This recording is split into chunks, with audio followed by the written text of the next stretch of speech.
Hello friends.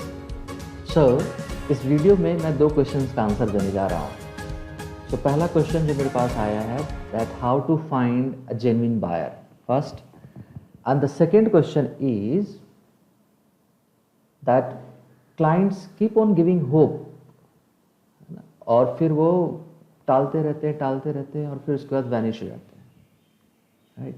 आपको ऐसा लगता है कि डील होने वाली है और फिर वो डील खत्म हो जाता है। So how to avoid this situation? See, so first you need to understand what is the type of clients, real estate buyers in the market. So there are three types of real estate buyers in the market, right? So I want to show you who are those three types of buyers. And now you have to decide that which buyer you want to work with. So let's come to the screen. So okay, this is the first type of clients. I call it A type client. A type means your brand ambassador. See, this is the kind of client who is genuine and interested in you, interested in your product, and they are ready to buy, right?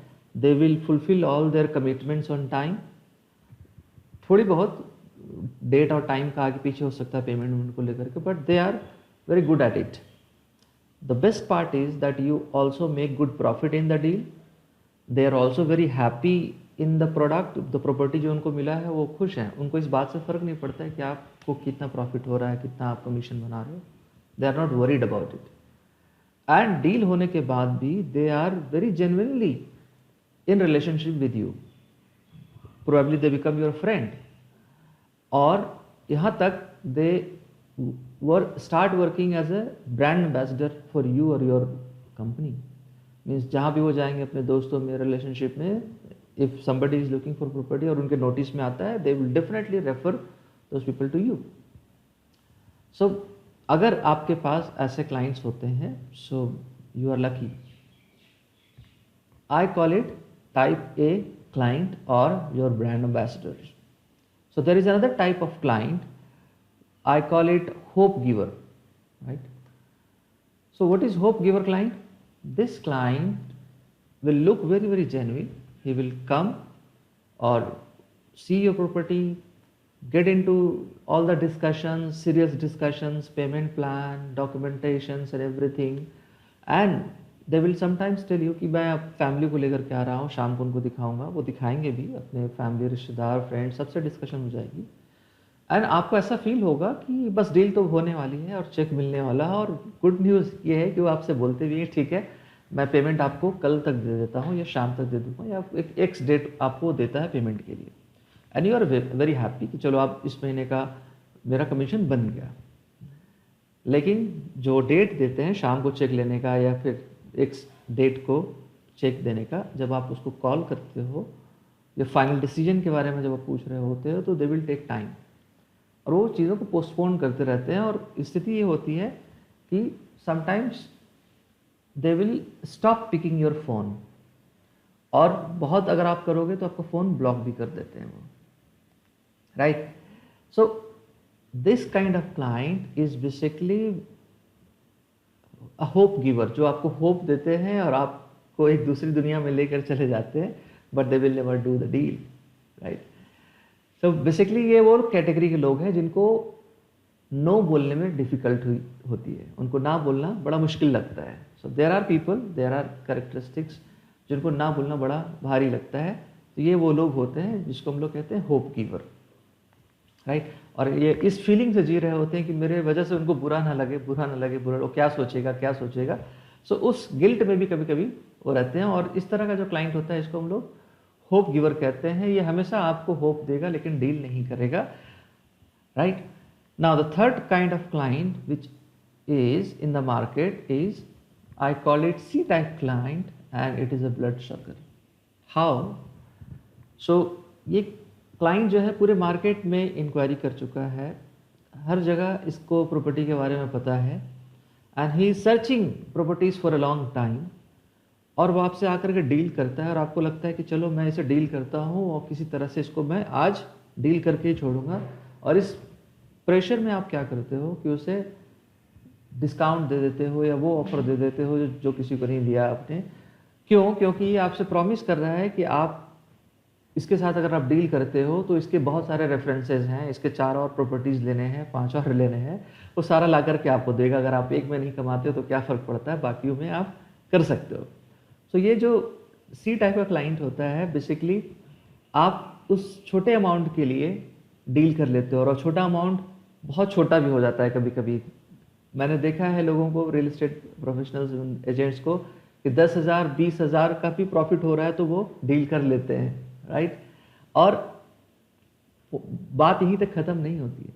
बात यह है कि जब वो deal हो जाती है उसके बाद वो जिस तरह का सर्विस डिमांड करते हैं आपसे, जिस तरह का सर्विस डिमांड करते हैं कि उस सर्विस को डिलीवर करते करते पता चला कि आपने अगर 20,000 रुपया कमीशन बचाए हैं तो कम से कम 30 से 40,000 रुपया आपको अपने जेब से खर्च करने पड़े, और लास्ट में फिर आपको क्या करना पड़ता है, उनका फ़ोन अवॉइड करना पड़ता है। You don't pick up their phone, और फिर वो आपके बारे में नेगेटिव्स बोलना शुरू कर देते हैं। सी, आपने होल हार्टेडली बहुत अच्छा किया, जितना पॉसिबल हो सकता था सब कुछ किया, but this kind of client is not going to trust you. See, तो मेरा क्वेश्चन ये है कि आप कहते हैं कि मुझे जेन्युइन क्लाइंट चाहिए, तो पहला क्वेश्चन ये है कि आप ए बी सी में से किस तरह का क्लाइंट आपको चाहिए, राइट। ए आपके लिए जेन्युइन है, बी आपके लिए जेन्युइन है, और सी आपके लिए जेन्युइन है। तो पहले आप इस बात को डिफाइन कीजिए। देखिए, जो क्लाइंट सी आपके लिए है वो आपके लिए सी है, लेकिन वो किसी और के लिए ए भी हो सकता है। जो क्लाइंट बी आपके लिए होप गिवर है वो किसी और के लिए ए हो सकता है। लेकिन आपको फोकस क्या करना है, आपको सिर्फ और सिर्फ फोकस करना है टाइप ए क्लाइंट पे, कि मेरा टाइप ए क्लाइंट कौन है। तो अगला क्वेश्चन ये होता है कि टाइप ए क्लाइंट मिलते कहाँ हैं, कैसे होते हैं वो, मैं कैसे जानूंगा कि टाइप ए क्लाइंट क्या होता है। तो टाइप ए, बी और सी क्लाइंट को जानने से पहले मैं आपको बताऊं कि बायर्स का जो मार्केट होता है वो कैसा होता है और उसमें किस तरह के परसेंटेज हैं इस तरह के क्लाइंट्स का। ये मार्केट है। There are 2 types of property buyers in the market. एक जो नीड बेस्ड परचेज करते हैं और एक डिजायर बेस्ड परचेज करते हैं। किसी की ज़रूरत है प्रॉपर्टी परचेज करना और किसी की डिज़ायर है। तो जितने भी आप गूगल पे देख रहे हैं कि जो प्रॉपर्टी सर्च कर रहे हैं या एजेंट से बातें कर रहे हैं, उनको नीड है, और नीड बेस्ड वाले की संख्या हमेशा कम होती है, 1 to 3% इन द मार्केट। आप खुद कैलकुलेशन कर सकते हैं कि आप अगर 100 लोगों को जानते होंगे या 200 लोगों को जानते हो, अगर आप उस सबको कॉल करके पूछें कितने लोगों को आज प्रॉपर्टी चाहिए, मीन्स आज, तो उसमें से शायद ही 1 या 2 3 हो सकते हैं जो बोलेंगे कि मुझे आज ही की डेट में प्रॉपर्टी चाहिए। तो ऐसे 1 to 3% होता है। और बाकियों से अगर पूछेंगे तो वो कहेंगे कि हाँ प्रॉपर्टी तो चाहिए, लेकिन अभी हम लोग ऐसा प्लान नहीं कर रहे हैं, सोच नहीं रहे हैं, या फिर उनके कुछ अपने ऑब्जेक्शंस होते हैं, चाहे फंड का इश्यूज हो या कोई शादी घर में होने वाली उसके बाद, या कुछ और भी वजह हो सकता है। उनका जो कैटेगरी है 97% है, जो डिज़ायर रखते हैं प्रॉपर्टी परचेज करने की, लेकिन जो आज जिनकी ज़रूरत है वो है 1 to 3%। प्रॉब्लम क्या है यहाँ पे, जितने भी मार्केट में रियल एस्टेट एजेंट्स हैं, बिल्डर्स हैं या सेल्स प्रोफेशनल्स हैं, वो सभी लोग 1 to 3% को ही टारगेट करते हैं। और जब 1 to 3% को टारगेट करते हैं तो सारे लोग उनको मैसेज भेज रहे हैं, क्योंकि वो एक्टिवली सर्च कर रहे हैं, एक्टिवली परचेज कर रहे हैं। तो जितने भी एड्स आप देख रहे हैं या जितने भी मैसेजेस जा रही हैं, सब उनको एड्रेस करते हुए होता है। और ये जो नीडी पर्सन है वो हमेशा 10 जगह कॉल कर रहा होता है, और सारे सेल्स पर्सन उसको समझा रहे होते हैं और एजुकेट कर चुके होते हैं। और वो फाइनली इतना ज़्यादा एजुकेटेड हो जाता है, तो जब आपसे मिलता है तो सिर्फ एक क्वेश्चन पूछता है आपसे कि सर मुझे प्रॉपर्टी के बारे में पता है, आप मुझे ये बताओ कि आप डिस्काउंट क्या दे सकते, what is the best rate you can offer. ये वाला जो नीड वाला जो कैटेगरी वाला जो है, इसमें ज़्यादातर आपको सी और बी कैटेगरी के लोग मिलेंगे, राइट, क्योंकि इनको फॉलो करने वाले 10 लोग हैं। लेकिन एक कैटेगरी का क्लाइंट वो लोग होते हैं जिनका डिज़ायर होता है, और आप अपना प्रेजेंस इनके बीच में जब बनाते हो और धीरे धीरे उन डिज़ायर को कन्वर्ट करते हो आप नीड में, तो ये आपके साथ तब तक ट्रस्ट वाले लेवल पे चले जाते हैं, और आपके साथ जब डील करते हैं तो they don't see any others, वो किसी को सुनते भी नहीं है, वो सिर्फ आप पे फोकस करते हैं कि आप क्या देख रहे हो, क्या बता रहे हो, और based on that he takes decision. और इनको कोई फर्क नहीं पड़ता है आप क्या प्रॉफिट ले रहे हो, जो आपका प्रॉफिट है वो आपका पार्ट है, जो इनको प्रॉपर्टी चाहिए वो इनको मिलना चाहिए, राइट।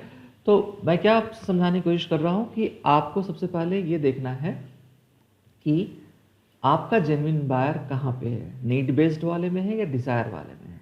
अगर है तो आप सबसे पहला जो टास्क आपका है वो आपको है कि डिफाइन करना that how does your buyer look like, आपका बायर होता कैसे। जैसे मैं एक छोटा सा एग्जांपल देता हूँ आपको अगर कोई शूज़ खरीदनी हो तो शूज़ का पिक्चर माइंड में पहले से होता है कि मुझे कौन सा शूज़ चाहिए, लेदर चाहिए, स्पोर्ट्स चाहिए, और उसमें भी लेदर में भी क्या टाइप चाहिए, उसका पॉइंट कैसा होना चाहिए, मतलब फ्रंट शेप कैसा होना चाहिए, या फुल होना चाहिए, हाफ होना चाहिए, राइट, लेसेस के साथ होना चाहिए, वॉट एवर इट इज़। मैं कहना चाहता हूँ कि आप जब एक शूज़ खरीदते हो तो आपके माइंड में बहुत ही क्लियर पिक्चर होता है कि क्या टाइप्स का शूज़ होना चाहिए। जब आप किसी रेस्टोरेंट में जाते हो तो आपके माइंड में बिल्कुल क्लियर पिक्चर होता है कि क्या खाना है और उसका टेस्ट कैसा होना चाहिए, क्योंकि आप ऑर्डर देते हो जब उसको बनाने के लिए यू स्पेसिफिकली टेल कि उसमें नमक ज़्यादा होना चाहिए, मसाला ज़्यादा होना चाहिए, कम होना चाहिए। When you are if you are married तो शादी से पहले भी आपके माइंड में ये पिक्चर बहुत ही क्लियर होगा कि आपको शादी के लिए किस तरह की लड़की या लड़का चाहिए, राइट। पिक्चर बिल्कुल क्लियर होगा, हाइट क्या है, तो कलर कैसा होना चाहिए, किस सोसाइटी या किस बिरादरी से होना चाहिए, what ever it is, right. So arrange marriage में भी, लव मैरिज में भी ऐसा होता है कि you have a certain picture, और जैसे ही वो पिक्चर से मैच करता हुआ कोई पर्सन मिलता है तो आपको लगता है this is the right person. ठीक इसी तरह से प्रॉपर्टी बायर्स के लिए क्या आपने कभी भी उनका एक जेन्युइन बायर का पिक्चर बनाया है? अगर नहीं बनाया है तो आपको नहीं मिलने वाला है।